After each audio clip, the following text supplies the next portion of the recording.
Hello everyone, welcome back to the channel.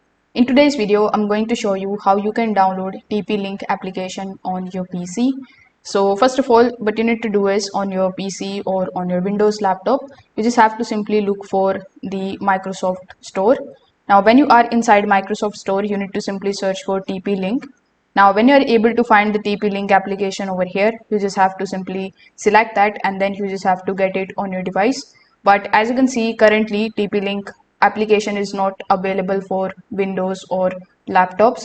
So in this particular situation, what you need to do is you need to simply use the Android emulators. So the very popular emulator is BlueStacks. So here what you need to do is you need to simply search for BlueStacks and then you just have to download the BlueStacks application on your PC.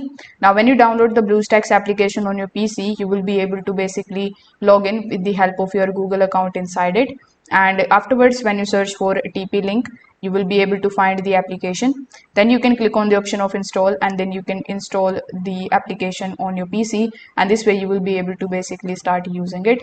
So if this video helped you out, make sure that you like this video and subscribe to the channel. Thanks for watching.